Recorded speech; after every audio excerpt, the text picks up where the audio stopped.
नमस्कार, बहुत बहुत स्वागत। मैं हूं आपके साथ ऋतु ज्ञानवानी। आप देख रहे हैं न्यूज़ 18 का डिजिटल प्लेटफॉर्म।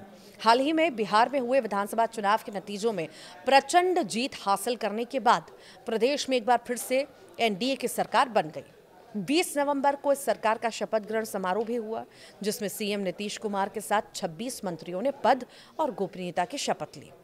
बिहार में नीतीश सरकार के मंत्रिमंडल में विभागों का बंटवारा होने के बाद सभी मंत्री अपने अपने कार्यों में लग गए हैं।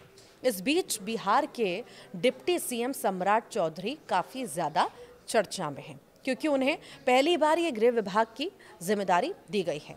बिहार में यह विभाग प्रदेश में सुशासन और कानून व्यवस्था को लेकर काफी ज्यादा महत्वपूर्ण है। आप इस बात से भी अंदाज़ा लगा सकते हैं कि ये पहली बार है जब सम्राट चौधरी को ये विभाग सौंपा गया है। इससे पहले गृह विभाग की जिम्मेदारी खुद सीएम नीतीश कुमार ही संभालते रहे। तो वहीं बिहार के गृह मंत्री बनते ही सम्राट चौधरी एकदम एक्शन मोड में नजर आ रहे हैं।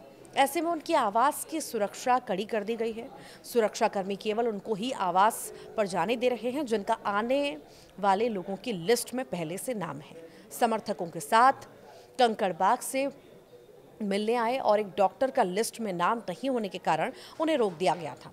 जानकारी के मुताबिक करीब 12:30 बजे लघु जल संसाधन मंत्री doctor Santosh Kumar Suman deputy CM से मिलकर निकले थे। पूर्व मंत्री जनक राम सहित कई विधायक और समर्थकों का इतना लंबा तांता था कि सम्राट चौधरी पार्टी कार्यालय तक समय से करीब 2 घंटे बाद पहुंचे।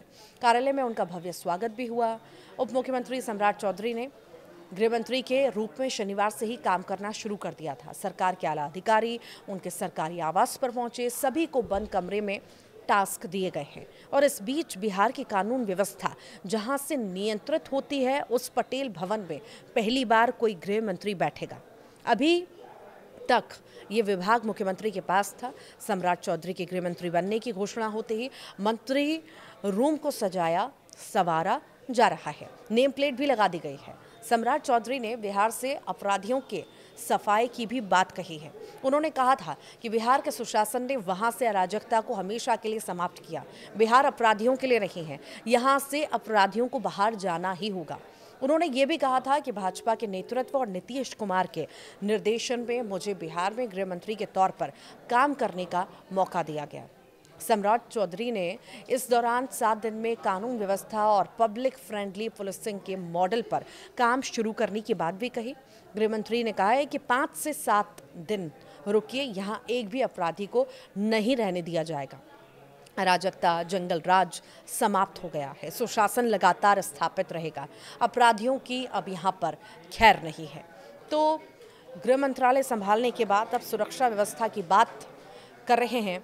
हालांकि कब तक ये सुशासन स्थापित होने की बात जो कर रहे हैं, कब तक ये स्थापित रहेगा या गुंडाराज पूरी तरह से खत्म होने का जो दावा किया जा रहा है वो वाकई क्या है, आप इससे लेकर के क्या सोचते हैं, इस दावे को लेकर के ज़रूर बताइएगा कमेंट बॉक्स में।